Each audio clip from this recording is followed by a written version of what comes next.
여러분, 우리의 인생에는 광야가 필요합니다. 광야는 훈련의 장소죠. 훈련의 장소. 우리가 오로지 하나님 말씀과 하나님과 함께함, 하나님 임재라 하죠. 그걸로 사는 법을 광야를 통해서 배우는 것입니다. 우리가 여러분 우리 힘과 능력으로 인생을 살려고 하잖아요. 그걸 내려놓는 훈련이 필요합니다. 그게 광야입니다. 그러나 여러분 광야는 목적이 아닙니다. 하나님의 목적은 광야가 아니라 약속의 땅입니다.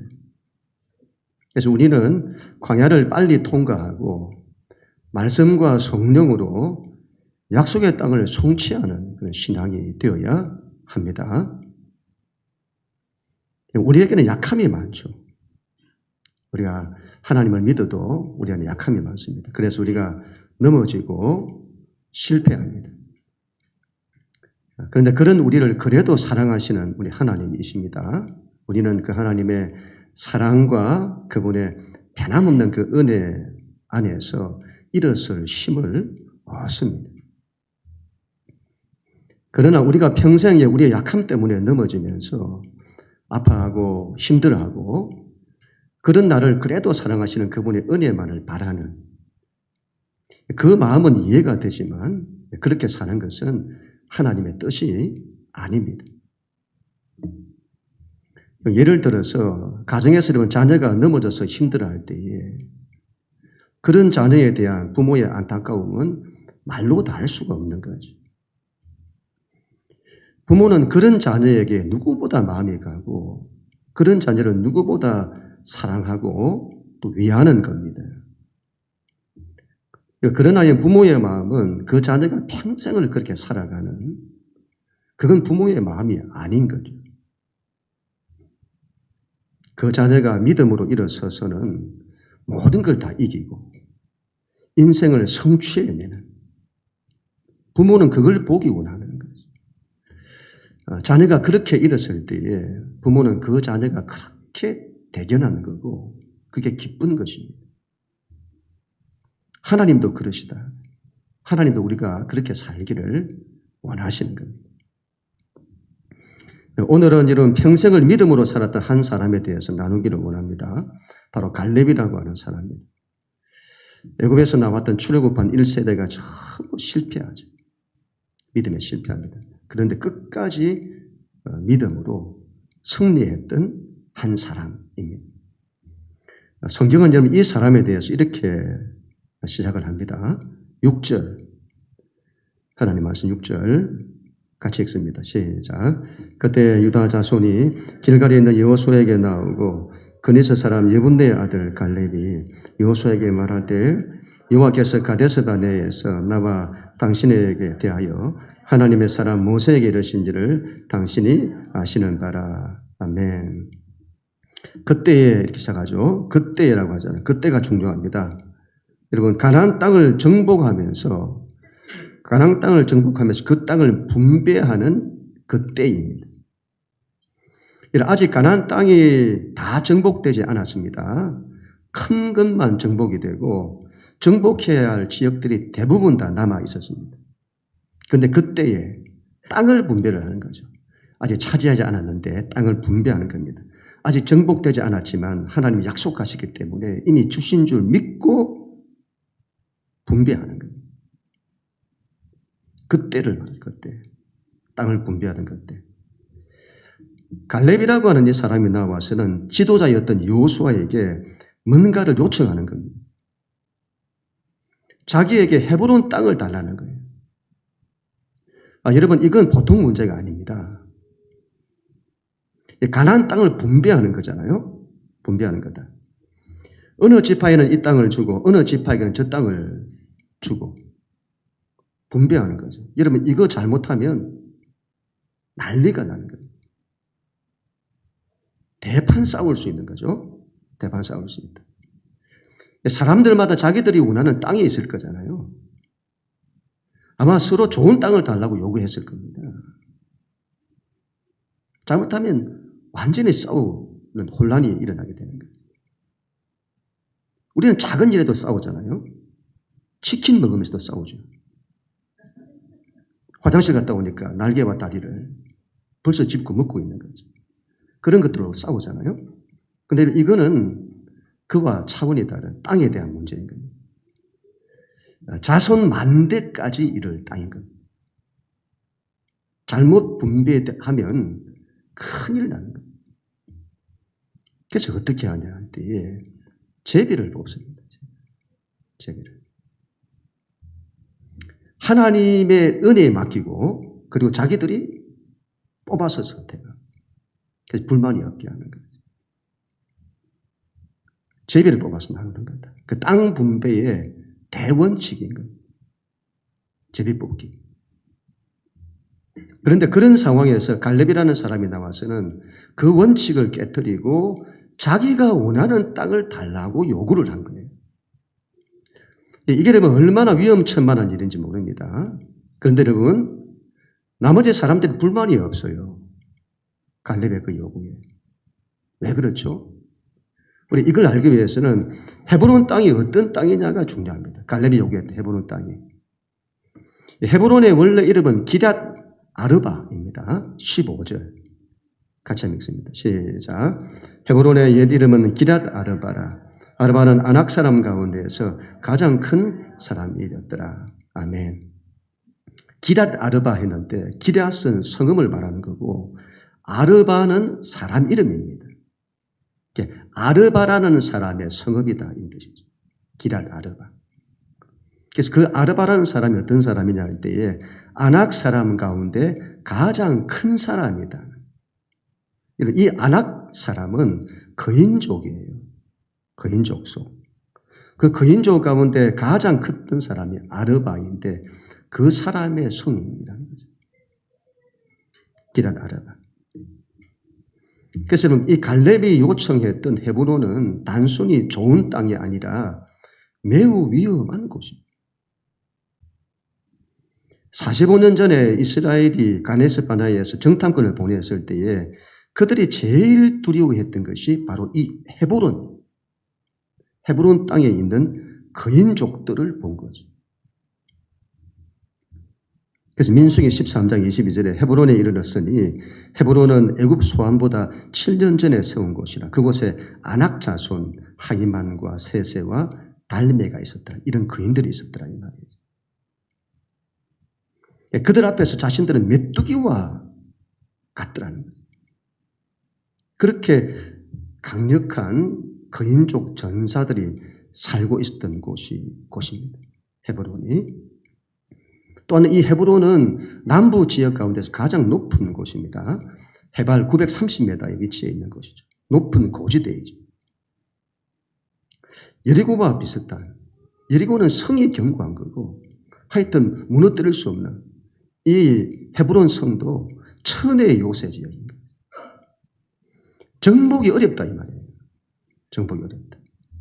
그래서 크고 견고한 성이다. 그렇게 말하는 겁니다. 갈렙이 그 땅을 달라고 한 겁니다.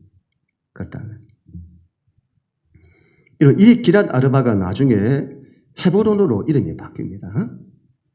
헤브론의 이름의 뜻은 연합, 교제 이런 뜻을 가지고 있습니다. 믿음의 조상이었던 아브라함과 이삭과 야곱이 살았던 곳입니다. 그들이 그곳에서 하나님을 섬기며 하나님과 연합 함께 하고 하나님과 교제했던 곳입니다. 아브라함과 이삭과 야곱이 묻힌 곳이기도 하죠. 그들의 무덤이 이 헤브론에 있습니다.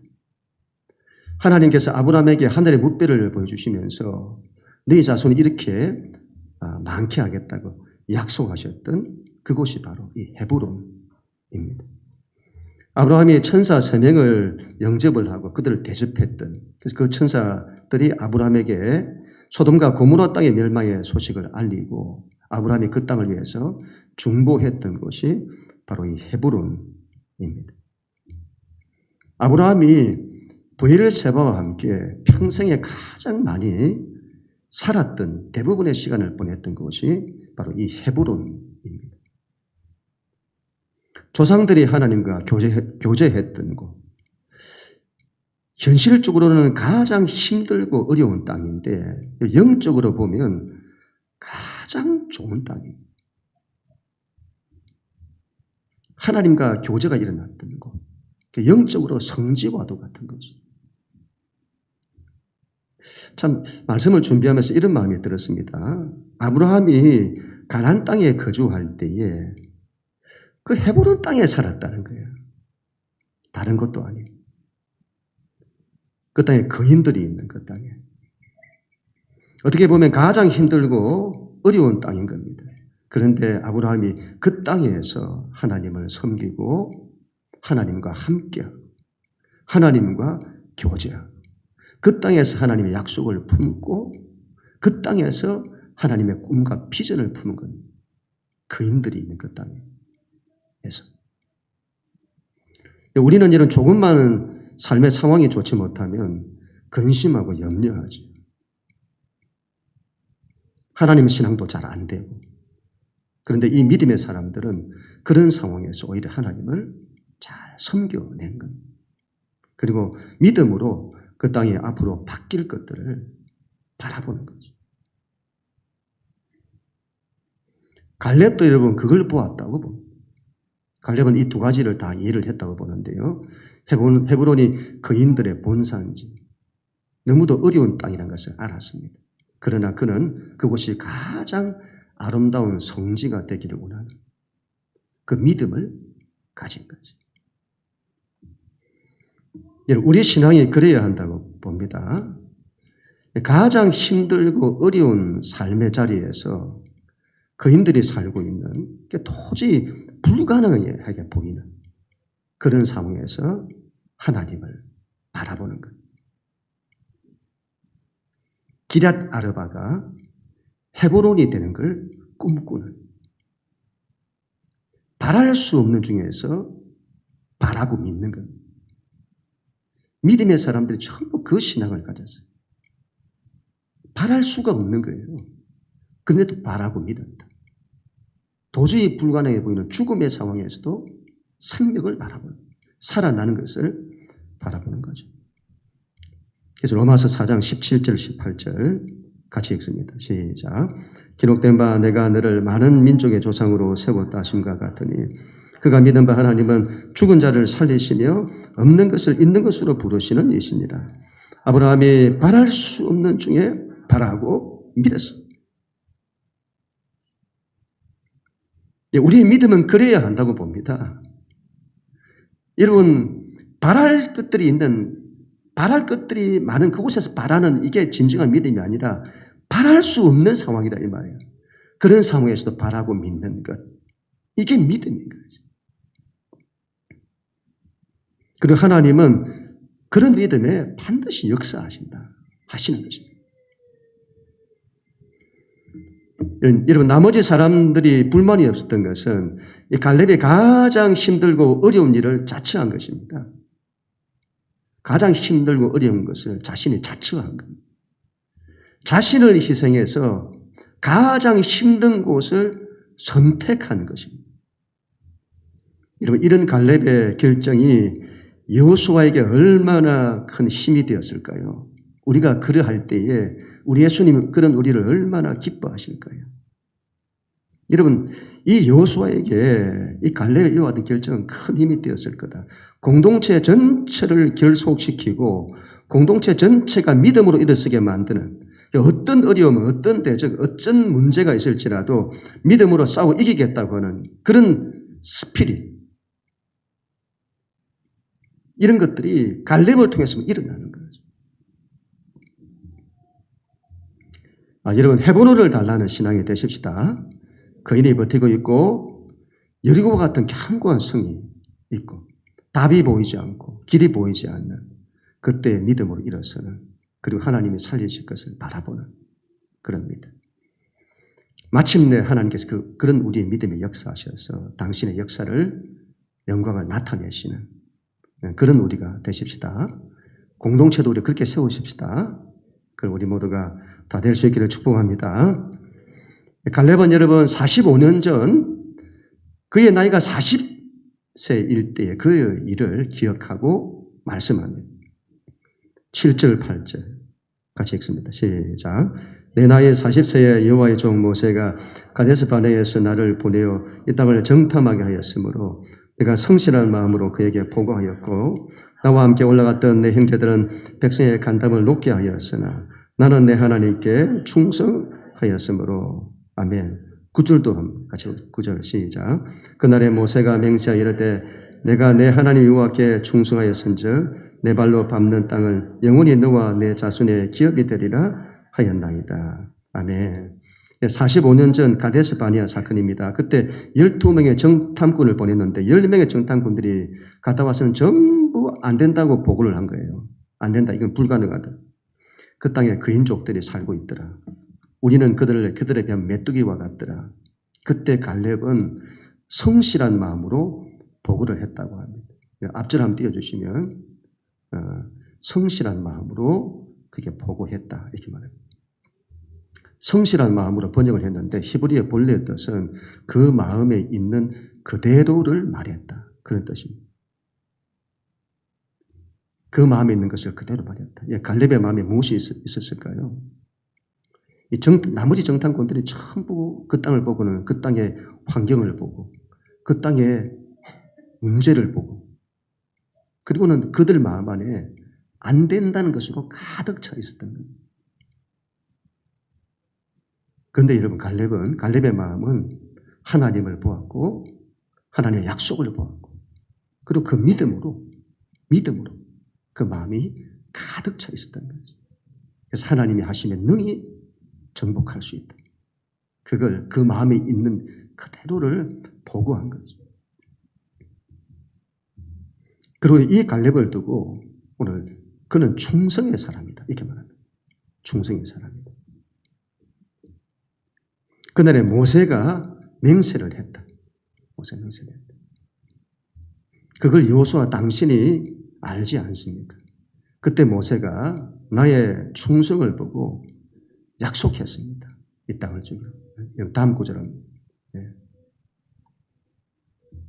그때 모세가 갈렙의 충성스러움을 보고 그 땅을 약속하는 거죠. 갈렙이 어떤 사람인지를 보여줍니다. 갈렙은 충성하는 사람이에요. 이 갈렙의 이름의 뜻이 개라는 뜻입니다. 여러분들이 생각하는 그 개 맞습니다. 개. 이름에서부터 냄새가 나잖아요. 이스라엘 민족은 이런 이름 안 씁니다. 우리도 안 쓰잖아요. 그죠? 욕할 때는 쓰지. 도구 자제본 이런 거 쓰잖아요. 그죠?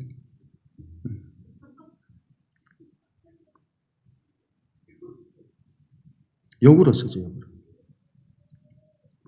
근데 이런 개를 다르게 보면 개 같은 그런 동물이 없습니다. 그렇죠? 이 강아지를 보세요. 주인에게 얼마나 충성하는지. 개는 여러분 질리지도 않은 것 같아요. 주인이 밖에 나갔다고 오면 그렇게 좋다고 꼬리를 흔들고 뺑뺑 돌고 달려오고 막 핥고 그래 하지. 그것도 매일같이 질리지도 않아요. 우리는 집에 가도 아무도 반겨주는 사람이 없잖아요. 아빠 왔어? 인사하는 놈이 없어요. 근데 여러분 개는 얼마나 좋아하는지. 매일 그렇게 한다. 매일. 질리지도 않고 한결같이 그렇게 하는 거예요. 한 번 충성은 영원한 충성이잖아요. 개는. 그 마음이 바뀌지를 않아요. 갈렙이 하나님 앞에 그랬다는 거예요. 한결같이 하나님께 충성하는 거죠. 또한 여러분 이 사람은 이방인입니다. 이방인. 갈렙은 이방인이에요. 그니스 사람 느분네의 아들이라는 이 말을 계속 반복하면서 강조합니다. 그니스라고 했는데 민수기 32장에서는 갈렙을 두고 그나스라고 해요. 그나스.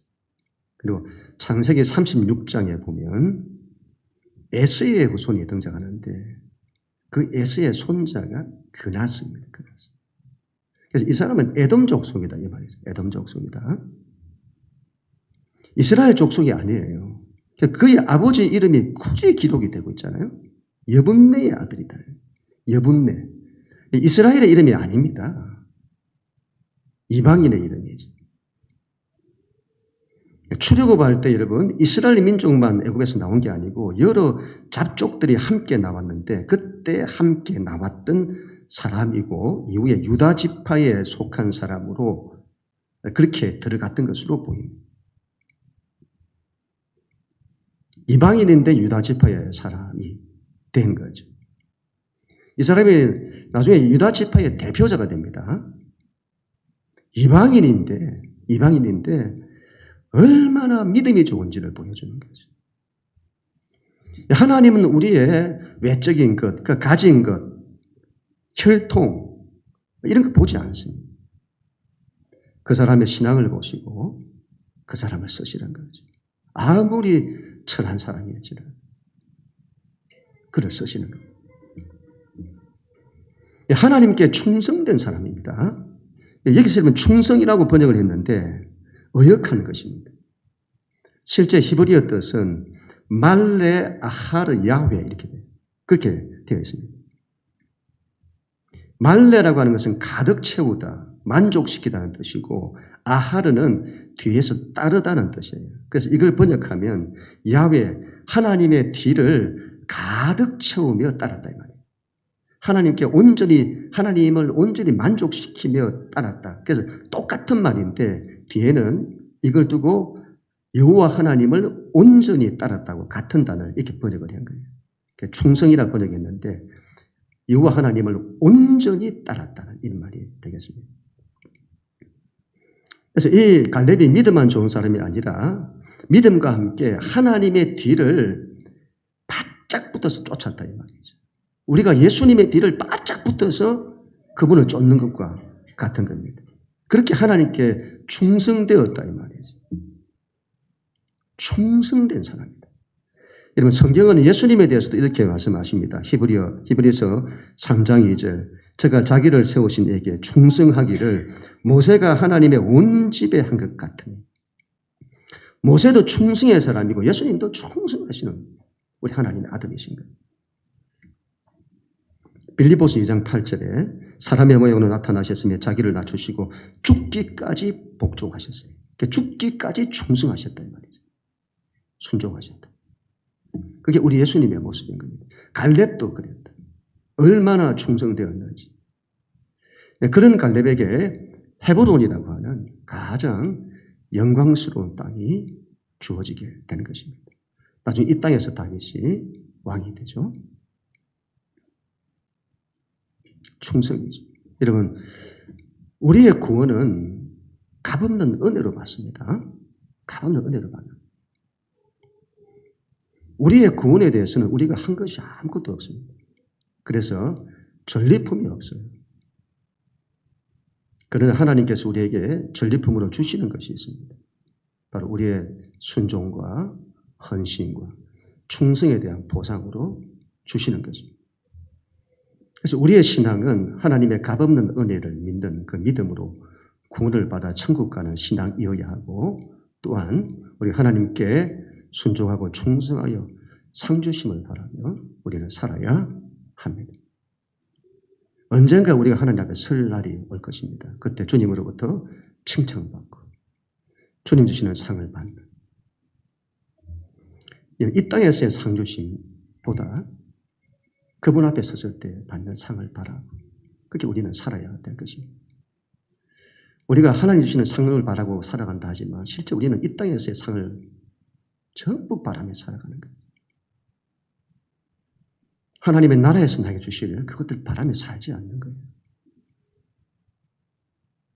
그분 앞에 섰을 때 우리가 칭찬받는 그런 우리가 되어야 되겠습니다. 갈렙처럼 여러분 하나님의 뒤를 바짝 쫓아서 따라가는 우리 예수님의 뒤를 바짝 쫓아서 따라가는 충성된 그런 우리가 될 수 있기를 축복합니다. 갈렙은 이 산지를 자기에게 주시면 이렇게 하겠다고 말씀합니다. 10절부터 12절 같이 읽습니다. 시작. 오늘 내가 85세로 돼 모세가 나를 보냈던 날과 같이 오늘도 내가 여전히 강건하니 내 힘이 그때나 지금이나 같아서 싸움이나 출입에 감당할 수 있으니 그날에 여호와께서 말씀하신 이 산지를 지금 내게 주소서. 당신도 그날에 들으셨거니와 그곳에는 안악 사람이 있고 그 성읍들은 크고 견고할지라도 여호와께서 나와 함께 하시면 내가 여호와께서 말씀하시는 대로 그들을 쫓아내리이다 하니. 아멘. 이때 여러분 갈렙의 나이가 85세입니다. 적은 나이가 아니죠. 그런데 이렇게 고백을 하는 겁니다. 그 옛날처럼 지금도 여전히 나는 강건합니다. 내 힘이 그때나 지금이나 같습니다. 85세 때의 나이라는 거죠. 여러분 이 나이대가 40세하고 체력적으로 비교할 수 없죠. 체력적으로 똑같다는 그런 말이 아닐 겁니다. 모세도 이런 말을 한 적이 있잖아요. 신명기 34장 7절에 모세 죽을 때 나이 120세나 그 눈이 흐리지 아니하고 기력이 쇠하지 아니하였더라. 여러분 이 사람 안에 있는 믿음이 그의 열정이 85세의 나이에도 지치지 않고 하나님 나라를 위해서 불타오르는 겁니다. 하나님이 주신 사명을 위해서 자기 인생 마지막까지 쏟아붓는 거예요. 그 담대함, 그 사명과 그 열정이 식지 않고 있는 겁니다. 내가 주의 일을 감당할 수 있습니다 라고 말하는 거죠. 이 나이에 85세의 나이에 지금 이 산지를 지금 나에게 주십시오. 내가 싸울 수 있습니다. 내가 싸워서 정복할 것입니다. 85세의 나이에 이 믿음을 가진 거죠. 대단하죠. 우리가 은퇴할 나이가 되면 모든 사역을 다 내려놓으려고 하잖아요. 이제는 이만하면 됐다는 거죠. 이제 더 이상 못한다. 그런데 여러분 성경에 나타난 믿음의 사람들을 보세요. 나이가 문제가 아니에요. 하나님이 허락하시는 마지막까지 믿음으로 싸우고자 하는 거예요. 하나님의 사명을 이루고자 하는 거죠. 한영조 목사님이 이런 말씀을 하셨는데 은퇴에 대한 말씀을 하시면서 은퇴가 영어로 뭐냐는 거예요. 리타이어 하잖아요. 리타이어. 은퇴는 리타이어. 타이어를 새로 교체하는 거다. 이렇게 얘기를 하신 거예요. 타이어를 새롭게 교체하는 거다. 타이어를 새롭게 바꾸고 다시 주님 허락하시는 그 일을 하는 거다. 이 말이죠. 다시 말하면 우리에게 있어서 사명이라고 하는 것은 은퇴가 없다. 나이가 문제가 아니다. 이 말이죠. 나이가 문제가 아니다. 아브라함도 그랬고 100세 이후부터도 오히려 100세 이후에 더 큰 믿음을 보이면서 모세도 마찬가지고 120세 마지막까지 쓰임받는 여호수아도 그렇고 갈렙도 그렇고 우리는 인생 마지막까지 하나님이 주신 사명을 위해서 불타오르는 사람이 되어야 하는 것입니다. 여러분 이 산지를 내게 주소서. 여러분 이 평지를 내게 주소서 말하지 않고 이 산지를 내게 주소서라고 하는 거예요. 산지를 내게 주소서. 이런 걸 볼 때 우리의 믿음이라고 하는 것은 믿음은 평탄한 걸 바라는 게 아니다. 뭔가가 오면 막 피하고 그냥 우리 인생이 그냥 아무런 어림없이 평탄하기를 바라는 그런 게 믿음이 아니다. 믿음이라는 것은 산지를 정복하는 거예요. 그래서 믿음은 도전하는 거죠. 도전하는 것. 그것도 끝까지. 우리 인생 다 할 때까지 믿음으로 도전하고 산지를 정복하고 끝까지 사명을 감당하는 것입니다.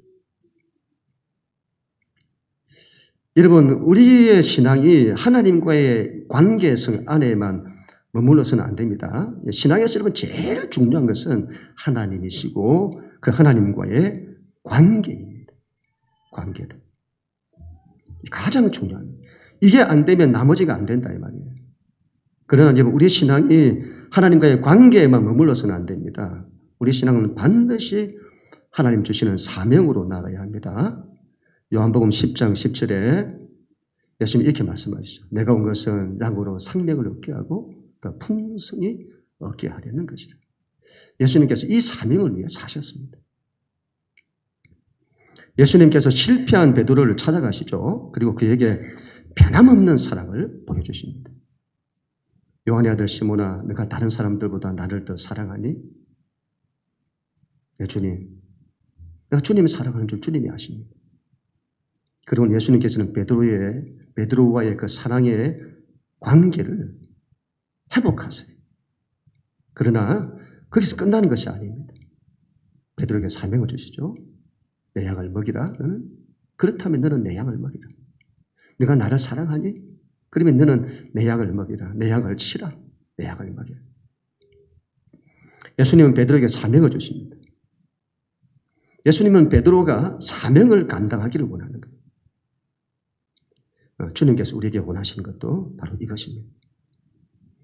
그 성읍이 아무리 견고할지라도 거인족들이 살고 있을지라도 도저히 안 될 것 같고 불가능할 것 같아도 하나님이 함께 하시면 된다는 믿음을 가지고 신앙은 끝까지 싸워 이겨야 합니다. 정복해야 합니다. 정복해야 합니다. 우리의 신앙이 너무 많이 지는 거예요. 정복을 해야 되는데 내가 정복을 당해서 내가 지는 거예요. 늘 져서는 불안과 두려움으로 낙심과 좌절로 살아가는. 그래서는 안 되겠어요. 이제는 이기고 정복하는 신앙이 되어야 합니다. 어떤 환경, 어떤 대적, 어떤 열이고 어떤 골리앗이 있다 할지라도 이런 두려워하지 말고 하나님께서 함께 하시면 이긴다는 믿음으로 우리는 정복해야 합니다. 정복하는 신앙이에요. 가장 작게는 우리 안에서부터 정복해야 합니다. 우리가 우리 자신을 정복을 못해요. 우리 안에 있는 것들부터 정복당하는 거예요. 우리의 생각이 원수마귀의 세상에 정복당하고 우리의 마음이 정복당하고 이걸 정복해야 되는 거죠. 그래서 우리 안에서부터 하나님의 통치가 이루어지도록 천국이 임하도록 그렇게 해야 되는 것입니다. 그래서 우리의 생각, 마음, 우리의 혼적인 정신, 우리의 육체 전부 지지 말고 이기는 자로 정복하는 우리가 되어야 되는 것입니다. 가정도 마찬가지고 교회도 마찬가지고 싸워서 이기고 정복해야 한다. 우리가 할 수 있는 게 아니에요. 그건 하나님이 함께 하시잖아요. 그분으로 다 이기는 거예요.